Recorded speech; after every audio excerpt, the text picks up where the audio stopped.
Bismillahirrahmanirrahim. Today's my lecture is about vesicular transport, which is a special type of active transport. If a cell is to live, grow and reproduce, it must obtain nutrient and other substance from the surrounding fluids. Most of the substance passes through the cell membrane by diffusion and active transport.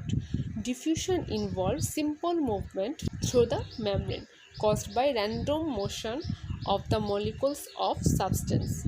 Substance move either through the cell membrane pores or, in case of lipid soluble substance, through the lipid matrix of the cell membrane.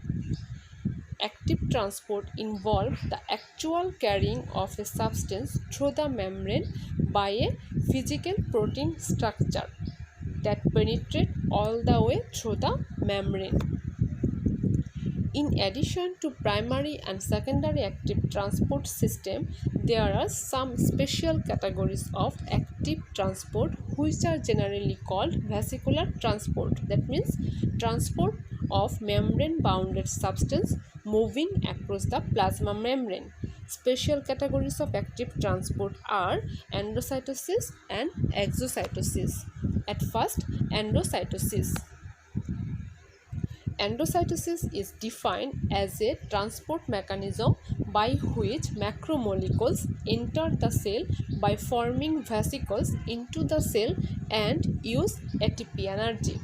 Macromolecules are large particles which cannot pass through the cell membrane either by active or passive transport mechanism.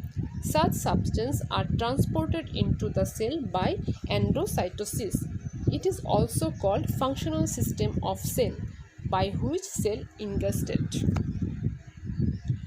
Endocytosis represents the functional system of the cell that makes it a living organism. The principal form of endocytosis are pinocytosis and phagocytosis. In pinocytosis, it means ingestion of minute particles that form vesicles of extracellular fluid and particulate constitutes inside the cell cytoplasm. That means by this process, large number of particles which are soluble in water are taken into cell. Phagocytosis means ingestion of large particles such as bacteria, whole cells or portions of generating tissue. That means by this process, large number of particles are engulfed into the cell. Let's discuss elaborately about pinocytosis, which otherwise called cell drinking. It involves the following events. At first, macromolecule in the form of droplet of fluid bound to the outer surface of the cell membrane. Now, the cell membrane invaginates around the droplet. Droplets are engulfed by the membrane. Engulfed droplets are converted into vesicles and vacuoles, which also called endosome. Endosome travel into the interior of the cell, and the primary lysosome in the cytoplasm fused with the endosome and form secondary lysosome. Now, hydrolytic enzymes present in the secondary lysosome are activated, resulting in digestion and degradation of the endosomal content.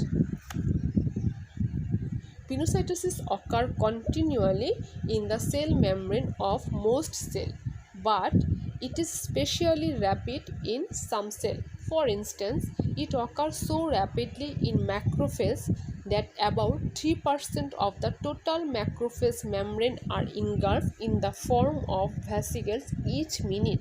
Even so, the pinocytic vesicles are so small, usually only 100 to 200 nanometer in diameter, that most of them can be seen only in electron microscope. Pinocytosis is the only means by which most large macromolecules such as most protein molecules can enter the cell. In fact, the rate at which the pinocytic vesicles form is usually enhanced when such macromolecule attach to the cell membrane. In this figure, 3 molecules of protein attach to the membrane. This molecule usually attached to the specialized protein receptor on the surface of the membrane that are specific for the types of protein that is to be absorbed. These receptors generally are concentrated in small pit on the other surface of the cell membrane, which is called coated pit. On the inside of the cell membrane, beneath this coated pit, is a lattice work of fibrillar protein, which is called clathrin, as well as other protein, perhaps including contractile elements of actin and myosin. Okay. Once the protein molecules have bound with the receptor, the surface properties of local membrane change in such a way that the entire pit invaginates inward, and fibrillar protein surrounding the invaginating pits causes its border to close over the attached protein as well as over a small amount of extracellular fluid. Immediately thereafter, the invaginated portions of the membrane break away from the surface of the cell and forming a pinocytic vesicles inside the cytoplasm of the cell. What causes the cell membrane to go through the necessary contortion to form pinocytic vesicle is still unclear. This process requires energy from within the cell, which is supplied by ATP with a high energy substance. This process also requires the presence of calcium ion in the extracellular fluid, which probably react with contractile protein filaments beneath the coated pit to provide the force for pitching the vesicles away from the cell membrane. Then phagocytosis. Phagocytosis is the process by which particles larger than the macromolecules are engulfed into the cell. It is also called cell eating. Large bacteria, large antigens and other large foreign bodies are taken inside the cell by means of phagocytosis. Only few cells in body have the capability of phagocytosis, like neutrophil, monocytes, tissue macrophage show phagocytosis. Among these cells, the macrophages are the largest phagocytic cell.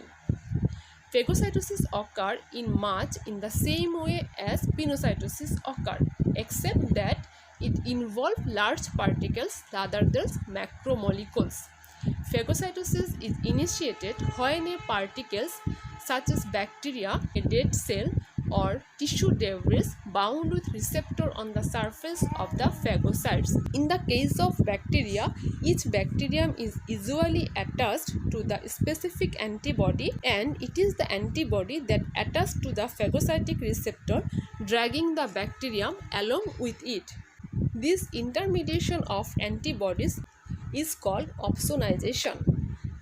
The phagocytosis occurs in the following steps. At first, the cell membrane receptors attach to the surface ligand of the particles. The ends of the membrane around the points of attachment invaginate outwards within a fraction of a second to surround the entire particles. Then, progressively more and more membrane receptors attach to the particles ligand. All of this occurs suddenly in a zipper-like manner to form a closed phagocytic vesicles, which are very large and usually called phagosome. Actin and other contractile fibrils in the cytoplasm surround the phagocytic vesicles and contract around the outer edges, pushing the vesicles to the interior. The contracted proteins then pinch the stem of the vesicle so completely that the vesicle separates from the cell membrane, leaving the vesicle in the interior in the same way that pinocytic vesicles are formed.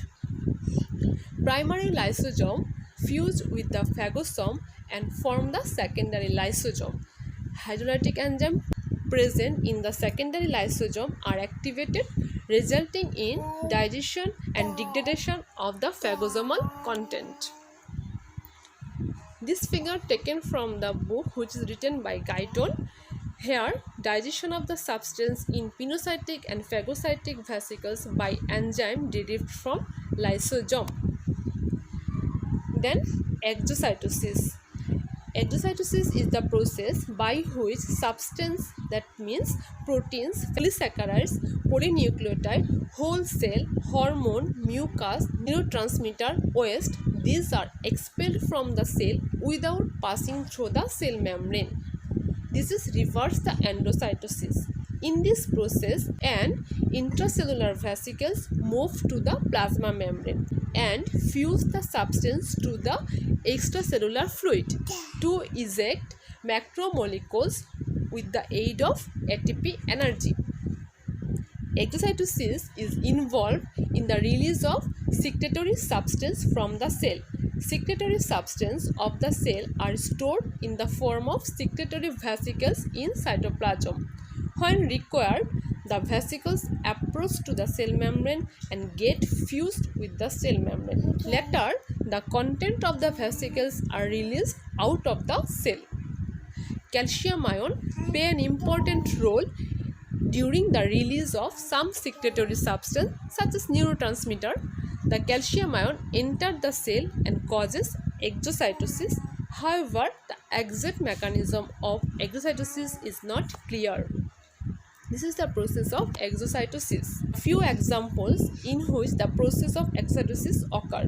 These are secretion of the protein like enzyme antibodies from the cell.